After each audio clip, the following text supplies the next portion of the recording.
Welcome to T-SAT. Let us see the continuation of our topic. ఈరోజు కూడా మనం మరికొన్ని అంశాలను గురించి ఫోకస్ చేద్దాము. నీటికి సంబంధించిన జువాలజీ. ఇక నెక్స్ట్ క్వశ్చన్కి వెళ్ళినట్లయితే, what is the hyper secretion of growth hormone in adult does not causes the further increase in height because. It is also a good question అండి. సాధారణంగా మనందరికీ తెలిసిన విషయమే పెరుగుదల హార్మోన్, దాన్ని సొమాటోట్రాఫిక్ హార్మోన్ లేదా ఎస్టీహెచ్ అని పిలవటం జరుగుతుంది. ఈ పెరుగుదల హార్మోను అనేది వ్యక్తి తన జీవితకాలంలో, అంటే పుట్టిన దగ్గర నుంచి దాదాపుగా 20 సంవత్సరాల వయసు వచ్చేంత వరకు కూడా పెరుగుదల అనేది మానవుని యొక్క జీవితంలో జరిగేటటువంటి ఒక బయలాజికల్ యాక్టివిటీ. ఈ పెరుగుదల హార్మోన్ ఎక్కడి నుంచి వస్తుంది అని అంటే పిట్యూటరీ గ్రంథి నుంచి ఏర్పడుతుంది. పిట్యూటరీ గ్రంథి యొక్క ఎడినోహైపోఫైసిస్ పూర్వలంబిక నుంచి మనకి ఈ పెరుగుదల హార్మోన్ ఏర్పడుతుంది. ఇంతకుముందు కూడా మనం చెప్పుకున్నాం, పెరుగుదల హార్మోన్ పిట్యూటరీ గ్రంథి పూర్వలంబికను ఎడినోహైపోఫైసిస్ అంటాం. దీని నుంచి 6 రకాల హార్మోన్లు ఏర్పడుతున్నాయి. పిట్యూటరీ గ్రంథి యొక్క పరలంబికను న్యూరోహైపోఫైసిస్ అంటాం. దీని నుంచి 2 రకాల హార్మోన్లు ఏర్పడతాయి. వాటిలో ఒకటి పిట్యూటరీ పరలంబిక నుంచి ఏర్పడేది oxytocin and ADH or vasopressin. ఇక ఇప్పుడు పిట్యూటరీ యొక్క పూర్వలంబిక నుంచి వచ్చేటటువంటి పెరుగుదల హార్మోను అడల్ట్ హ్యూమన్ బీయింగ్స్, ప్రౌఢ జీవుల్లో ఎత్తు పెరగడానికి ఉపయోగపడదు ఎందుకు అని ఇక్కడ ప్రశ్న అడగడం జరిగింది. మీరందరూ కూడా జువాలజీ సెకండ్ ఇయర్లో చదువుకునే ఉన్నారు. ఎందుకు అని అంటే క్వశ్చన్ చాలా బాగుంది. మనకి దానికి రీజన్స్ ఏంటి అనేటటువంటి తెలుసుకున్నప్పుడు మాత్రమే పర్ఫెక్ట్గా ఆన్సర్ని చేయగలుగుతున్నాం. First option is let us see the options. Epiphyseal plates close after adolescence. B. Bones lose their sensitivity to growth hormone in adults. C. Muscle fibers do not grow in size after birth. D. Growth hormone becomes inactive in adults. ఈ 4 ఆప్షన్స్లో correct అయినటువంటి answer ఏది అని మనం ఒకసారి analysis చేయాల్సిన అవసరం ఉంది. ఫస్ట్ ఆప్షన్స్ చూద్దామండి. Epiphyseal plates close after adolescence. Adolescence అంటే టీనేజ్ వచ్చిన తరువాత ఎపిఫైసియల్ ప్లేట్స్ క్లోజ్ అవ్వటం వలన జరుగుతుందా అని అడుగుతున్నారు. గ్రోత్ ఆగిపోతుందా? ఎపిఫైసియల్ ప్లేట్స్ అంటే అర్థం ఏంటి అంటే ప్రతి ఎముక యొక్క చివరి భాగాన్ని డయాఫైసిస్ అంటాం. ఈ డయాఫైసిస్ యొక్క చివరి భాగంలో మనకు ప్రత్యేకమైనటువంటి నిర్మాణాలు ఉంటాయి. వాటిని ఎపిఫైసియల్ ప్లేట్స్ అంటాం. ఈ ఎపిఫైసియల్ ప్లేట్స్ అనేటటువంటిది పెరుగుదల జరగడానికి ఉపయోగపడేటటువంటి భాగాలు. ఎముకలు పొడవు పెరగాలి అంటే ఎపిఫైసియల్ ప్లేట్లోనే పొడవును పెరుగుతూ ఉంటాయి. సో ఈ ఎపిఫైసియల్ ప్లేట్స్ అనేటటువంటివి క్లోజ్ అవ్వటం వల్ల పెరుగుదల జరగదా అని ఆగిపోతుంది అనేది first option. Second option is the bones lose their sensitivity to growth hormone in adult. Growth hormone వల్ల బోన్స్ అనేవి పెళుసుగా మారటం వల్ల పెరుగుదల ఆగిపోతుంది అనేది second option. Third one, muscle fibres they do not grow in size after birth. Muscle fibres అంటే కండరాల్లో ఉండేటటువంటి కండర తంతువుల యొక్క ఎదుగుదల ఆగిపోతుంది పుట్టుగానే అని చెప్పి అంటున్నారు. Fourth option is the growth hormone becomes inactive in adults. This is the correct answer. Growth hormone అనేటటువంటిది పూర్తి స్థాయిలో ఇన్యాక్టివ్గా ఇన్హిబిట్ అంటే పూర్తి స్థాయిలో అది ఆగిపోవడం వల్లే పెరుగుదల అనేది ఆగిపోతుంది. At the same time epiphyseal plates కూడా ఏమవుతున్నాయి, అవి కూడా ఇన్యాక్టివ్గా మారి క్లోజ్ అవ్వటం అనేది జరుగుతుంది. కాబట్టి ఈ రకంగా పెరుగుదల హార్మోను అనేది ప్రౌఢ జీవులలో పొడవు పెరగడానికి ఉపయోగపడటం లేదు. కారణం పెరుగుదల హార్మోన్ ఇన్యాక్టివ్ అవ్వటం. Fourth option and first option. Next let us see the next one. The 24 diurnal rhythm of our body such as the deep wake cycle is regulated by the which hormone? మరొక హార్మోన్కి సంబంధించినటువంటి question అండి. ఇక్కడ మన శరీరంలో biological activities అనేవి regulate చేయబడేటటువంటి hormone ఏది అని అడుగుతున్నారు. 24 hours rhythm for the body. A biological clock is present internally in our body. It is regulated by the rhythmically. The hormone name the hormone which regulates this biological clock. ప్రతి జీవి యొక్క శరీరంలో జీవ గడియారం అనేది ఉంటుంది. ఈ జీవ గడియారాన్ని నియంత్రించే హార్మోన్ ఈ క్రింది వాటిలో ఏది ప్రశ్న. మనం ఆప్షన్స్ చూద్దామండి. మొదటిది calcitonin, second one prolactin, third one is the adrenaline, fourth one is the melatonin. Options చూసినట్లయితే ఫస్ట్ వన్ క్యాల్సిటోనిన్. క్యాల్సిటోనిన్ అనేటటువంటిది హార్మోను పారాథైరాయిడ్ గ్రంథి నుంచి ఏర్పడుతుంది. క్యాల్సిటోనిన్ అనే హార్మోను రక్తంలో కాల్షియం స్థాయిని నియంత్రిస్తుంది. అంతే తప్ప దానికి ఈ బయలాజికల్ క్లాక్కు ఎటువంటి సంబంధం లేదు. So it is not a answer. Second one prolactin. Prolactin is the hormone which is related with the female reproductive system. స్త్రీ ప్రత్యుత్పత్తి వ్యవస్థతో సంబంధం ఉన్నటువంటి హార్మోను ప్రోలాక్టిన్. ప్రోలాక్టిన్ హార్మోన్ వలన మనకి దీన్ని ల్యూటినైజింగ్ హార్మోన్ అని కూడా పిలుస్తాం. ఇది పాల ఉత్పత్తికి సంబంధించినటువంటి హార్మోన్. బిడ్డ ప్రసవించిన తర్వాత తల్లి పాల ఉత్పత్తి కోసం ఉపయోగపడే హార్మోన్ ఇది. Third one is the adrenal gland. Adrenaline. Adrenaline is the hormone which is secreted by the adrenal gland during the some situations. It increases the heartbeat and it also increases the muscle activity. It doesn't related with our 24-hour diurnal rhythmic activities or biological activities.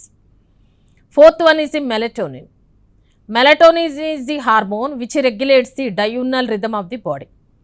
ఇది మన యొక్క answer అండి. Fourth answer మన ద్వారగోర్ధం యొక్క పై భాగాన్ని అధోపర్యంకం అంటాం. దాన్నే ఏమంటాము, ఎపిథాలమస్ అంటాం. ఎపిథాలమస్ యొక్క పై భాగంలో పీనియల్ గ్రంథి అనేటటువంటిది ఒక గ్రంథి ఉంటుంది. దాని నుంచి మెలటోనిన్ అనేటటువంటి హార్మోన్ ఉత్పత్తి అవుతుంది. ఈ మెలటోనిన్ అనేటటువంటి హార్మోను మన శరీరంలో జరిగేటటువంటి అన్ని రకాలైనటువంటి జీవక్రియలను నియంత్రిస్తుంది. అంటే 24 hours డయూర్నల్ రిథమ్స్ని, బయలాజికల్ క్లాక్ని రెగ్యులేట్ చేస్తుంది. ఈ హార్మోను శరీర ఉష్ణోగ్రతను క్రమపరుస్తుంది. అలాగే స్త్రీజీవులలో మెన్స్ట్రువల్ సైకిల్ని కూడా నియంత్రించేటటువంటి హార్మోను. మనకి నిద్ర రావడానికి కూడా కారణం ఈ హార్మోన్. ఒక రకంగా మన శరీరంలో రెగ్యులర్గా జరిగేటటువంటి అన్ని రకాలైనటువంటి యాక్టివిటీస్ని రెగ్యులేట్ చేసేటటువంటి హార్మోను మెలటోనిన్. కాబట్టి మన ఆన్సర్ మెలటోనిన్ అండి. Next second one, the blood calcium level is lowered by the deficiency of which hormone. సాధారణంగా రక్తం లోపల మనకి కాల్షియం ఉంటుంది ఎక్కువగా. కాల్షియం అయాన్స్ అనేటటువంటివి మనకి మజిల్ కాంట్రాక్షన్ జరగడానికి ఉపయోగపడుతూ ఉంటుంది. ఈ కాల్షియం అయాన్లు కండరాల పటుత్వానికి, ఎముకల పటుత్వానికి చాలా ముఖ్యమైనవి. మరి కాల్షియం అయాన్ల యొక్క లెవెల్ అంటే ఎంత స్థాయిలో కాల్షియం అయాన్లు ఉండాలి అని నియంత్రించేటటువంటి హార్మోన్లు ఈ క్రింది వానిలో ఏది అని చెప్పి మనకి ఇక్కడ క్వశ్చన్ అడగడం జరిగింది. Let us see that one. Both the calcitonin and parathormone hormone. Next one calcitonin hormone. Next one parathormone hormone. Fourth one thyroxine hormone. సాధారణంగా మనం ఆప్షన్స్ని పరిశీలించి చూసినట్లయితే పారాథైరాయిడ్ గ్రంథి నుంచి 2 రకాల హార్మోన్లు వస్తాయి. ఒకటి క్యాల్సిటోనిన్, రెండోది పారాథార్మోన్. ఈ క్యాల్సిటోనిన్, పారాథార్మోన్ అనే 2 హార్మోన్లు రక్తంలో కాల్షియం యొక్క స్థాయిని నియంత్రిస్తాయి. ఒక హార్మోన్ పెంచితే మరొక హార్మోన్ తగ్గిస్తుంది. అంటే ఎంత స్థాయిలో కాల్షియం ఉండాలని రెగ్యులేట్ చేసే hormone calcitonin and parathormone. Hour answer is the calcitonin and parathormone is the correct answer for the to regulate the calcium level in the blood. Next, mineral found in red pigment of the vertebrate blood is. ఈ క్రింది వాటిలో ఏ రకమైనటువంటి mineral అనేది మన యొక్క రక్తం లోపల ఉంటుంది, అంటే సకశేరుకాల యొక్క రక్తంలో ఉంటుంది. ఇది రెడ్ పిగ్మెంట్ అంటే ఒక వర్ణకం. ఆ వర్ణకంలో ఉండేటటువంటి మూలకం ఏంటి, ఈ క్రింది వాటిలలో ఉన్న మూలకం ఏంటి అని చెప్పి ప్రశ్న అడగడం జరిగింది. ఒకటి మెగ్నీషియం, రెండవది ఐరన్, మూడవది కాల్షియం, నాలుగవది కాపర్. సాధారణంగా మనం పరిశీలించి చూసినట్లయితే సకశేరుకాల యొక్క రక్తం అంటే చేపలు, ఉభయచరాలు, సరీసృపాలు, పక్షులు, క్షీరదాలు, ఈ సకశేరుకాలన్నింటిలో కూడా రక్తము ఎరుపు రంగులో ఉండటానికి కారణము హిమోగ్లోబిన్ అనేటటువంటి శ్వాసవర్ణకం ఉండటం. హిమోగ్లోబిన్ అనేటటువంటి శ్వాసవర్ణకం లోపల మనం పరిశీలించి చూసినట్లయితే ఒక మూలకం ఉంటుంది. అది ఏంటండి, మనందరికీ తెలిసిందే, iron. So our answer is the iron. Iron అనేటటువంటి శ్వాసవర్ణకం ఉండటం వల్లే రక్తం ఎరుపు రంగులో ఉంటుంది. మెగ్నీషియం, కాల్షియం, కాపర్ అనేటటువంటి మూలకాలు ఏ విధంగానూ ఉపయోగపడవు. Next, histamine secreting cells are found in. మరొక ముఖ్యమైనటువంటి క్వశ్చన్ అడగడం జరిగింది. ఇది టిష్యూస్కి సంబంధించినటువంటి టాపిక్ అండి. హిస్టమిన్ అనేటటువంటి పదార్థాన్ని స్రవించేటటువంటి కణాలు ఎక్కడ ఉంటాయి అని చెప్పి అడగడం జరిగింది. ఇక ఆన్సర్స్ని మనం చూసినట్లయితే సాధారణంగా first answer is the connective tissue, second answer is the lungs, third answer is the muscular tissue, fourth answer is the nervous tissue. సాధారణంగా హిస్టమిన్ అనేటటువంటి పదార్థము స్రవించేటటువంటి కణాలు కనెక్టివ్ టిష్యూ అంటే సంయోజక కణజాలం.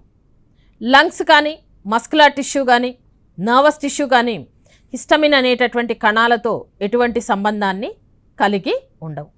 సాధారణంగా కణజాలాల యొక్క వర్గీకరణను మనం పరిశీలించి చూసినట్లయితే ప్రతి జీవి శరీరంలో కణాల యొక్క కొన్ని కణాల కలయికతోటి కణజాలం అనేది ఏర్పడుతుంది. A group of cells is known as the tissue. Tissues are classified into 4 types. One is the epithelial tissue, second one is the connective tissue, third one is the muscular tissue, fourth one is known as the nervous tissue. ఈ 4 రకాలైనటువంటి కణజాలాలలో ఈ సంయోజక కణజాలాలు అనేటటువంటివి ఎక్కువగా వివిధ రకాలైనటువంటి కణాలను కలిగి ఉంటాయి.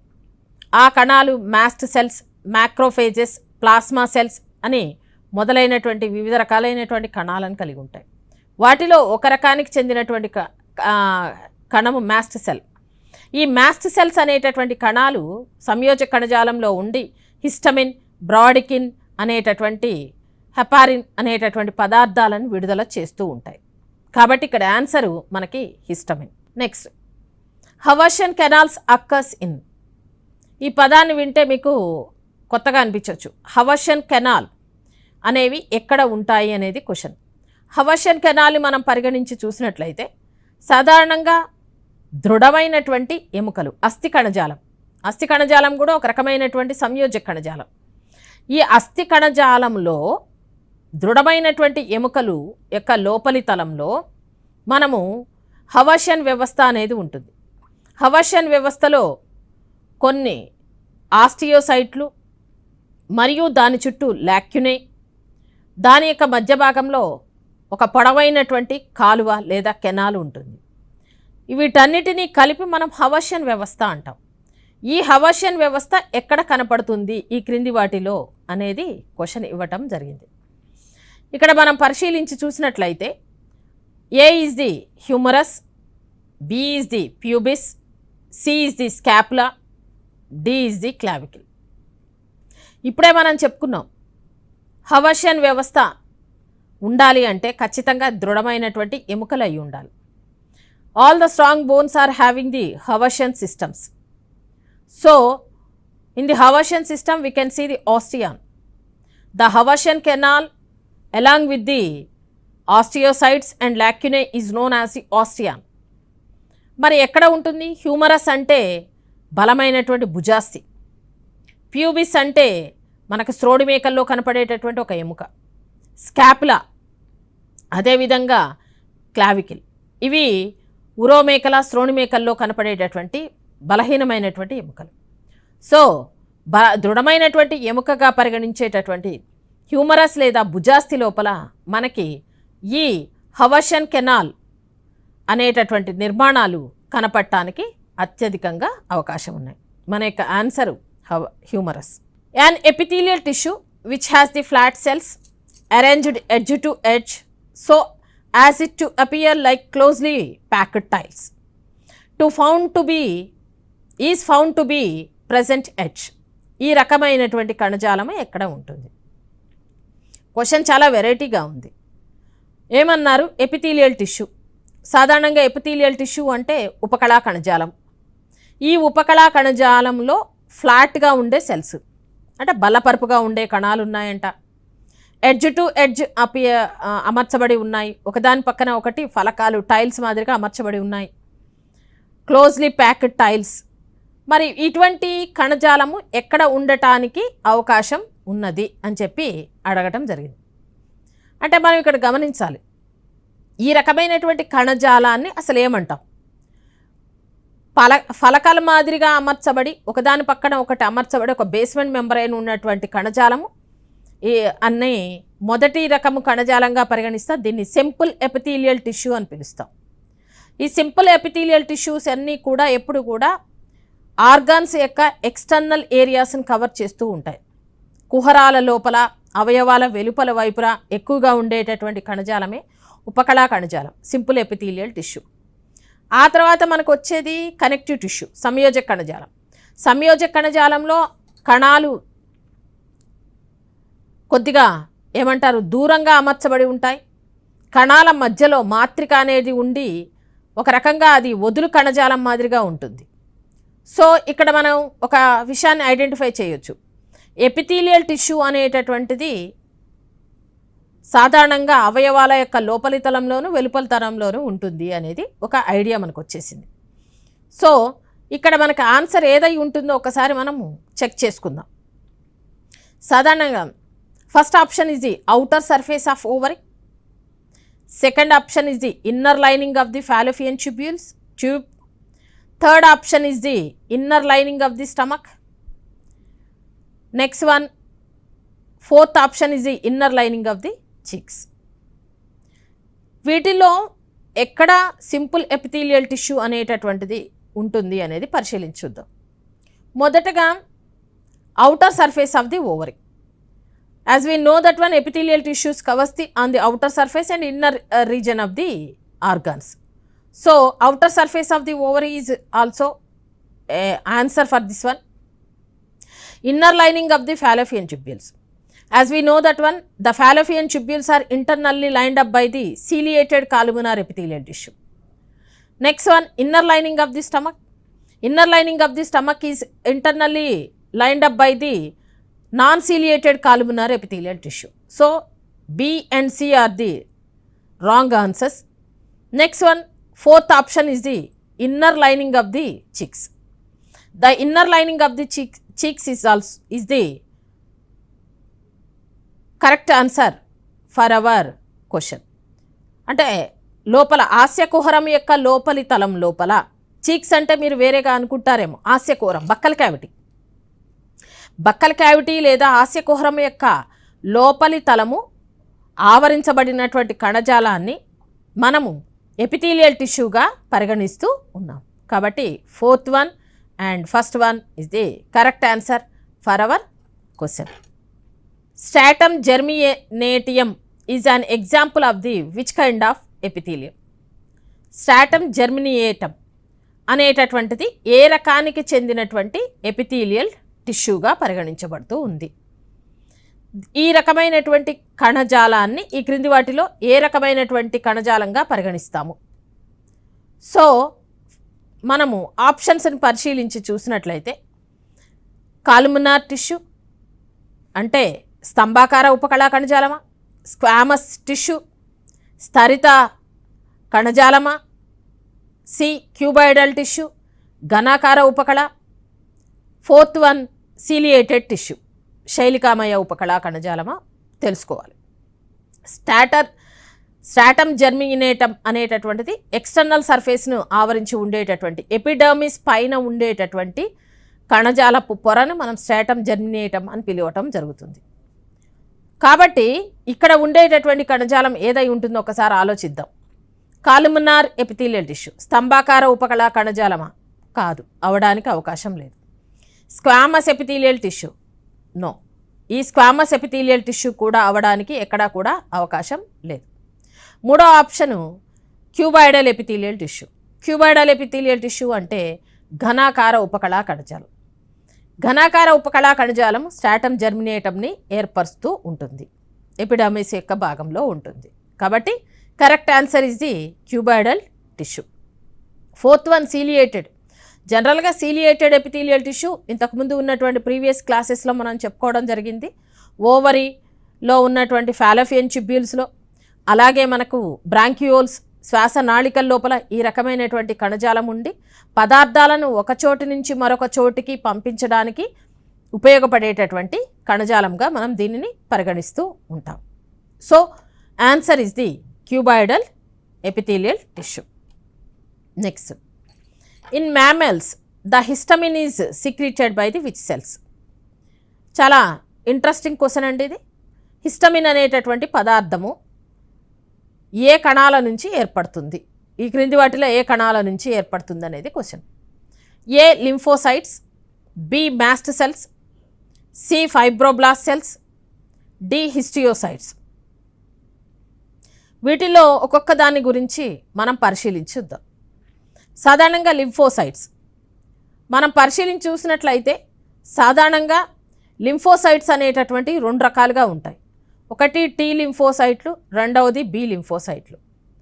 టీ లింఫోసైట్స్ అనేటటువంటివి నేరుగా కణ మధ్యవర్తిత్వ లేదా సెల్ మీడియేటెడ్ ఇమ్యూనిటీలో పాల్పంచుకునేటటువంటి నిర్మాణాలు. అంటే ఈ కణాలు ఏదైనా ఒక పరాన్నజీవి యాంటీజెన్ మన శరీరంలోనికి ప్రవేశించినప్పుడు నేరుగా అటాక్ చేయటం జరుగుతుంది. మొన్న కరోనా వైరస్ వచ్చింది. కరోనా వైరస్ వలన ఎక్కువగా ఇది వైరస్ మన శరీరంలో epithelial layer of the inner lining of the lungs, అంటే ఊపిరితిత్తుల యొక్క లోపల ఉన్నటువంటి ఎక్కడైతే ఎక్స్చేంజ్ ఆఫ్ గ్యాసెస్ అంటే కార్బన్ డైఆక్సైడ్ ఆక్సిజన్ యొక్క వినిమయం జరుగుతూ ఉందో ఆ ప్రదేశాన్ని కరోనా వైరస్ నాశనం చేయడం జరిగింది. మనందరికీ తెలిసిన విషయమే కదా. Oxygen intake, carbon dioxide expelling and respiration అంటాం. ఊపిరితిత్తుల ద్వారా జరుగుతుంది. గాలి లోపలికి రావాలన్నా బయటకు వెళ్ళాలన్నా ఊపిరితిత్తుల్లో ఉన్నటువంటి ఎపిథీలియల్ సెల్స్ ద్వారానే జరుగుతుంది. ఆ ప్రదేశంలో ఈ వైరస్ వెళ్ళి, కరోనా వైరస్ వెళ్ళి కూర్చొని ఆ కణజాలాన్ని నాశనం చేయటం వల్ల ఊపిరితిత్తులు దెబ్బతినటం వల్ల మరణించడం జరిగింది. ఈ లింఫోసైట్స్ అనేవి ఏదైనా ఒక యాంటీజెన్ వచ్చినప్పుడు ఎక్కువగా వైరల్ ఇన్ఫెక్షన్స్ని ఎదుర్కోవడానికి ఉపయోగపడేటటువంటి కణాలు టీ లింఫోసైట్లు. నేరుగా ప్రతిజనకంతో అంటే వ్యాధిని కలగజేసేటటువంటి జీవితోటి పోరాడుతూ ఉంటాయి. మరి నెక్స్ట్ రకానికి, రెండవ రకానికి చెందింది ఏంటి అంటే బి లింఫోసైట్స్. బి లింఫోసైట్స్ని మనం పరిశీలించి చూసినట్లయితే సాధారణంగా బి లింఫోసైట్స్ అనేటటువంటివి హ్యూమోరల్ ఇమ్యూనిటీలో పార్టిసిపేట్ చేస్తాయి. హ్యూమోరల్ ఇమ్యూనిటీ అంటే అర్థం ఏంటి? ఏదైనా ఒక ప్రతిజనకం మానవుని శరీరంలోనికి ప్రవేశించినప్పుడు ఆ ప్రతిజనక సమర్పక కణాలు గుర్తించగానే వెంటనే ఈ బి లింఫోసైట్లు వాటిని నాశనం చేయటానికి కావలసినటువంటి ప్రతిదేహాలను ఉత్పత్తి చేస్తాయి. ప్రతిదేహాలు అంటే antibodies. The production of antibodies is takes place by the B lymphocytes.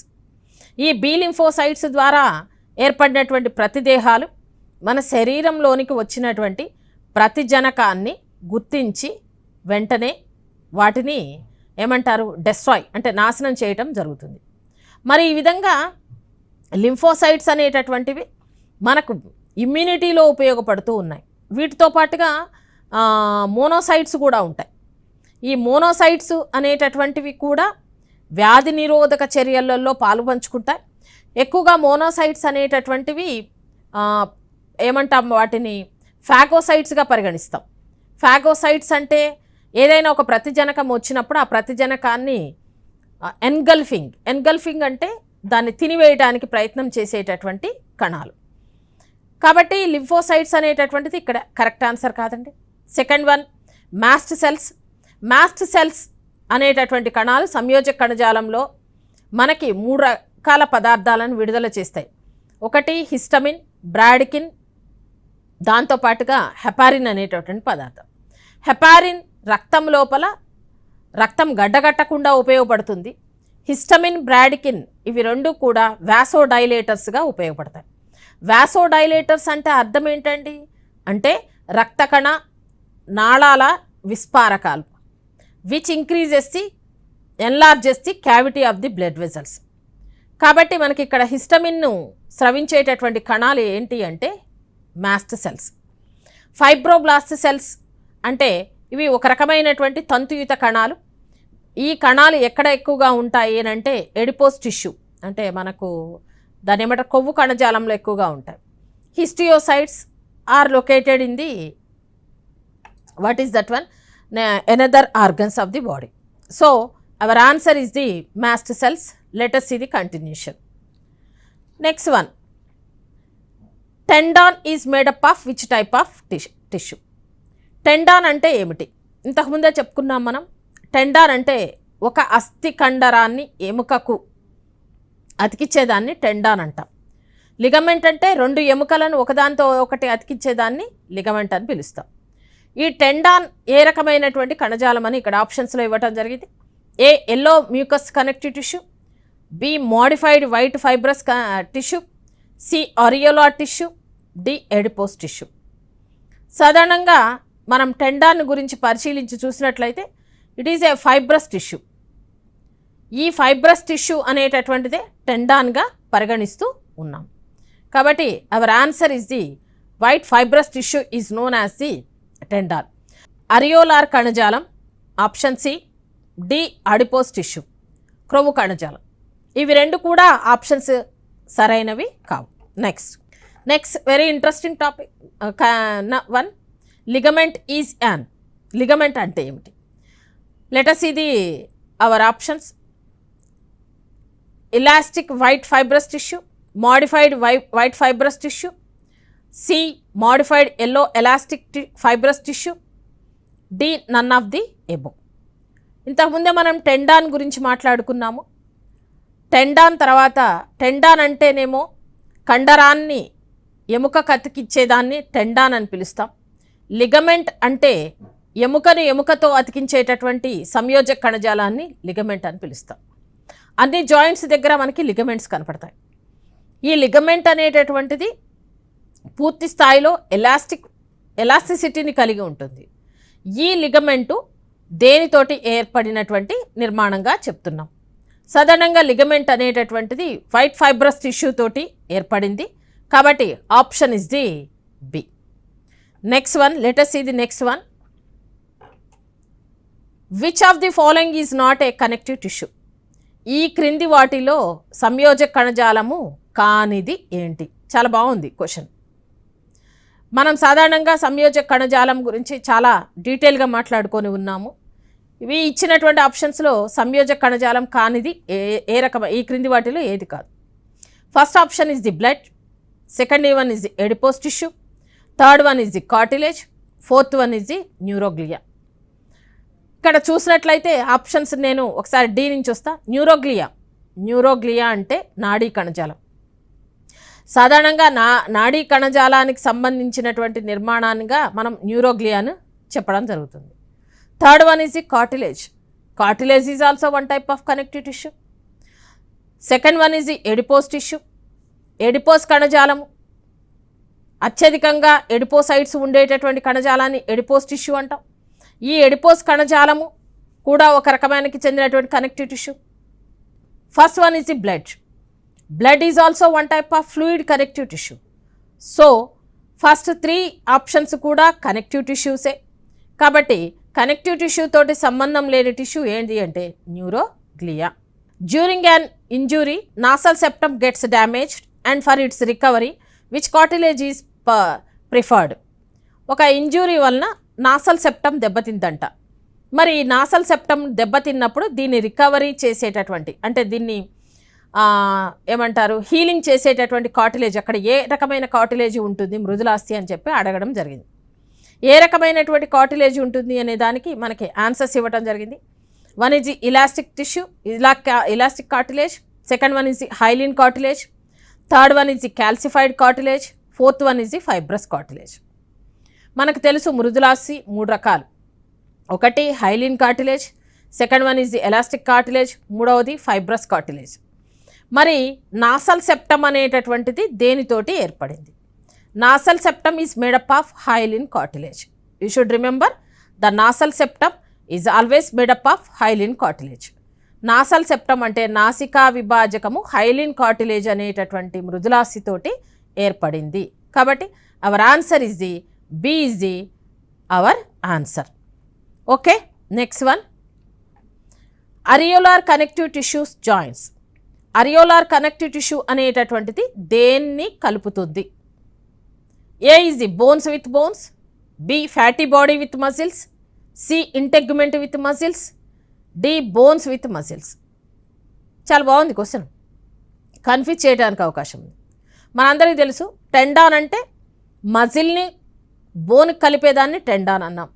Ligament అంటే బోన్ని బోన్తో కలిపేటటువంటి దాన్ని లిగమెంట్ అన్నాం. మరి అరియోలార్ కనెక్టివ్ టిష్యూ ఏం చేస్తుంది అంటే ఆలోచించాల్సిందే. ఏ బోన్స్ విత్ బోన్స్ అంటే no, ligaments. Fat body with bones అంటే అరియోలార్ టిష్యూని మజిల్స్తో కలుపుతుందా? నో, ఇది కూడా ఆన్సర్ కాదండి. Integument with muscles, this is the correct answer. మన బాహ్య చర్మాన్ని కండరాలతో కలిపేటటువంటి కణజాలాన్ని మనం ఏమంటున్నాము అంటే అరియోలార్ టిష్యూ అంటున్నాం. బోన్స్ విత్ మజిల్స్, మళ్ళీ మనం బోన్స్ విత్ మజిల్స్ అంటే టెండాన్స్ అవుతాయి, అరియోలార్ కనెక్టివ్ టిష్యూ కాదు. So our answer is the integument with muscles. Next one, ఇక ఈ రకంగా మనము ఈరోజు జువాలజీకి సంబంధించినటువంటి ఇంపార్టెంట్ అండ్ మోస్ట్ ఎఫెక్టివ్ క్వశ్చన్స్ని డిస్కస్ చేయడం జరిగింది. రిమైనింగ్ క్లాసెస్ ఇదే విధంగా మనం కంటిన్యూ చేద్దాం. నెక్స్ట్ క్లాస్లో జువాలజీ నీట్ క్లాసెస్ గురించి కలుద్దాం. Thank you.